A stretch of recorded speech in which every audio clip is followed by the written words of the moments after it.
Hi everyone! So welcome back for another beginner's guide. So today, ang aking itatakal about sa beginner's guide, another episode ng ating beginner's guide is sandwich technique. So, ipapakita ko sa inyo kung paano at ano ang ibig, anong ibig ko sabihin sa sandwich technique.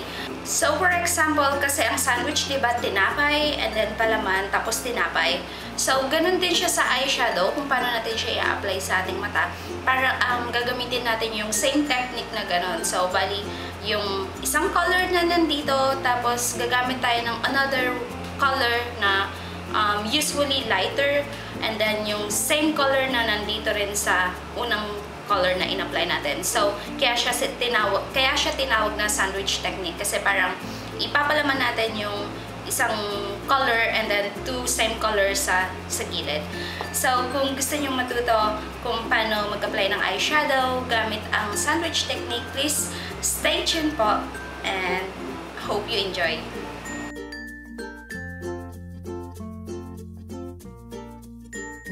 Ang ginamit ko ay yung basic color sa unang episode ng beginner's guide ko, yung black, brown, and white. So, ito yung look na pwede mong mag-create with that color. So, let's proceed sa kabilang eye. Gamit muna ako ng white jumbo eye pencil.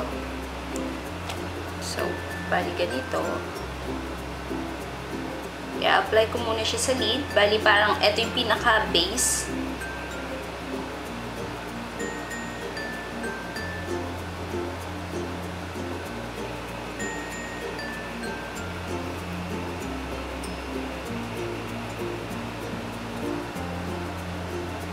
So, kaya ako gumamit ng jumbo eye pencil na white para dumikit yung eyeshadow na white at saka mas mag-pop up yung color, yung ibang color na i-apply natin sa ibabaw. So, once na na-apply na yan, you can go ahead sa inyong white na eyeshadow. So, i-apply ko sa ibabaw lang yung white na eyeshadow using patting motion.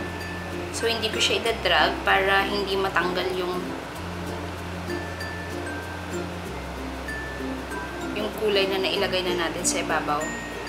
So, don't worry kung messy pa yung kulay niya kasi i-blend pa natin siya.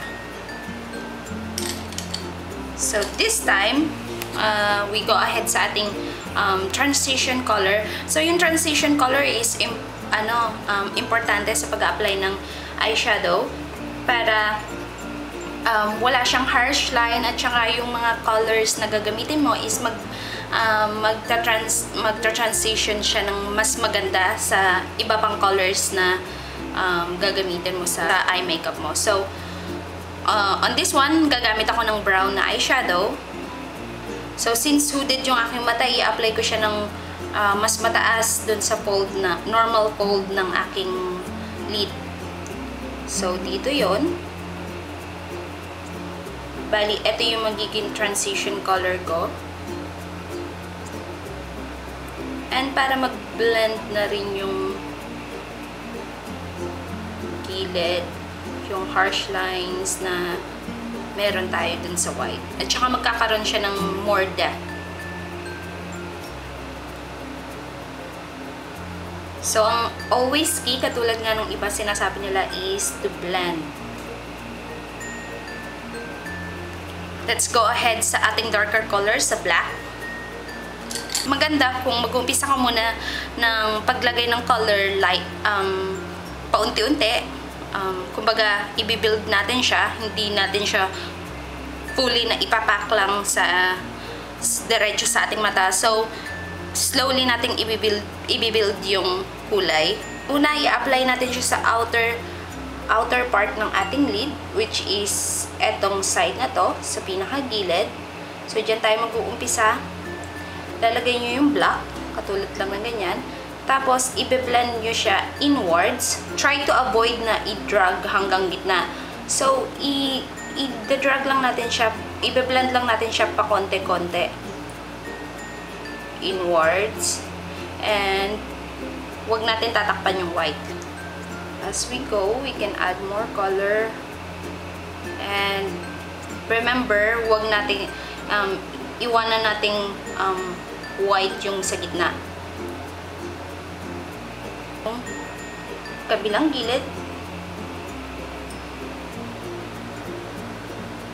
So this time, i-apply lang natin siya dito sa pinakagilid ng mata natin. Hindi natin siya ilalagay na kasing taas sa kabila. So susundan lang natin yung tamang talukap natin. Ilalagay natin yung black. And same process, paunti-unti, ito-drag mo siya papunta sa gitna, but avoiding naman na matakpan yung white. Kasi mawawala yung purpose ng paglalagay ng white kung tatakpan lang natin siya. So, bali ganyan yung basic. Ngayon, kung sa tingin nyo is gusto nyo pa ng mas darker and mas magkaroon ng depth yung inyong mata, yung eye look, you can definitely add more black hanggang ma-achieve nyo yung kulay na gusto nyo. So, this time, mag-a-add ako ng more black, concentrating dito sa gilid and slightly inwards, and i-flick ko rin siya ng konti pa-outwards para magkaroon lang ng konting parang cat eye look yung ating eye makeup.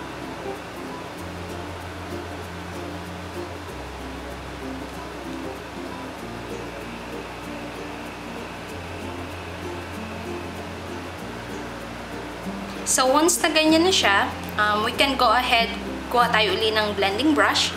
I-blend natin yung sa itaas para matanggal yung harsh line.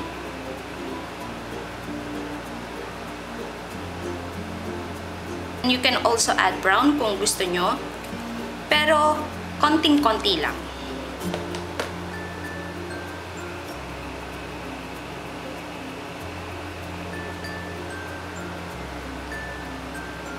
So, i-blend natin yung bandang itaas. Hindi mismo kung saan natin, hindi ko siya i-blend kung saan ko mismo inilagay yung black, kundi doon sa bandang itaas niya. Para magkaroon siya ng magandang transition papunta dun sa brown na color. And then, ito yung swiping motion. So, magbe-blend lang tayo hanggang sa happy na tayo dun sa kanyang transition, or happy na tayo at wala ng harsh line. And kung sa tingin nyo natanggal yung white na nasa gitna, you can go ahead and add more white. Pero, this time, hindi na sa buong lid, bali sa gitna na lang. So, magpapak ka lang ng more color ng white para mag-pop up yung gitna ng mata. And then, blend the edges. Ang secret is to blend nicely. So, bali ganyan siya. Mag-a-add naman tayo din ng black sa ating lower lash. So, bali pag ganito siya, i-apply mo lang siya sa mismong dito sa gilid din. Sa mismong lash line. And then, ito-drag mo lang siya ng halfway through. Halfway through papunta sa inner. And then, pwede mo rin siyang i-flick para i-connect doon sa itaas at magkaroon ng cat eye shape.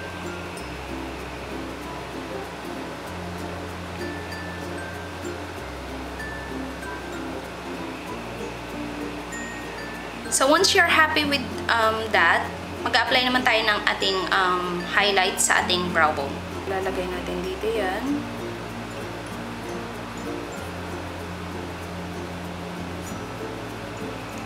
Lalagay natin underneath. Magkaroon siya ng nice lifting effect. And of course, you can also apply naman ng same eyeshadow na yan sa inner.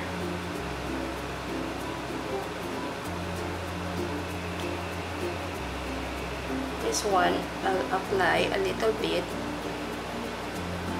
So, in this one, mag-i-start ako sa pinakagilid din.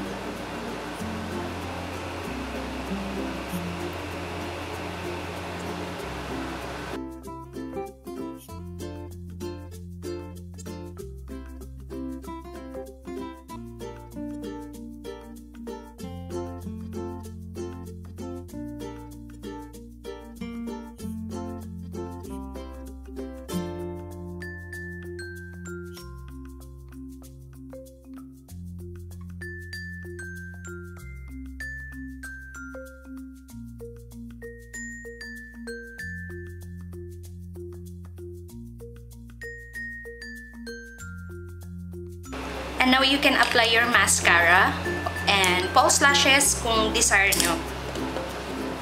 So, eto na yung finished look ng ating eye makeup.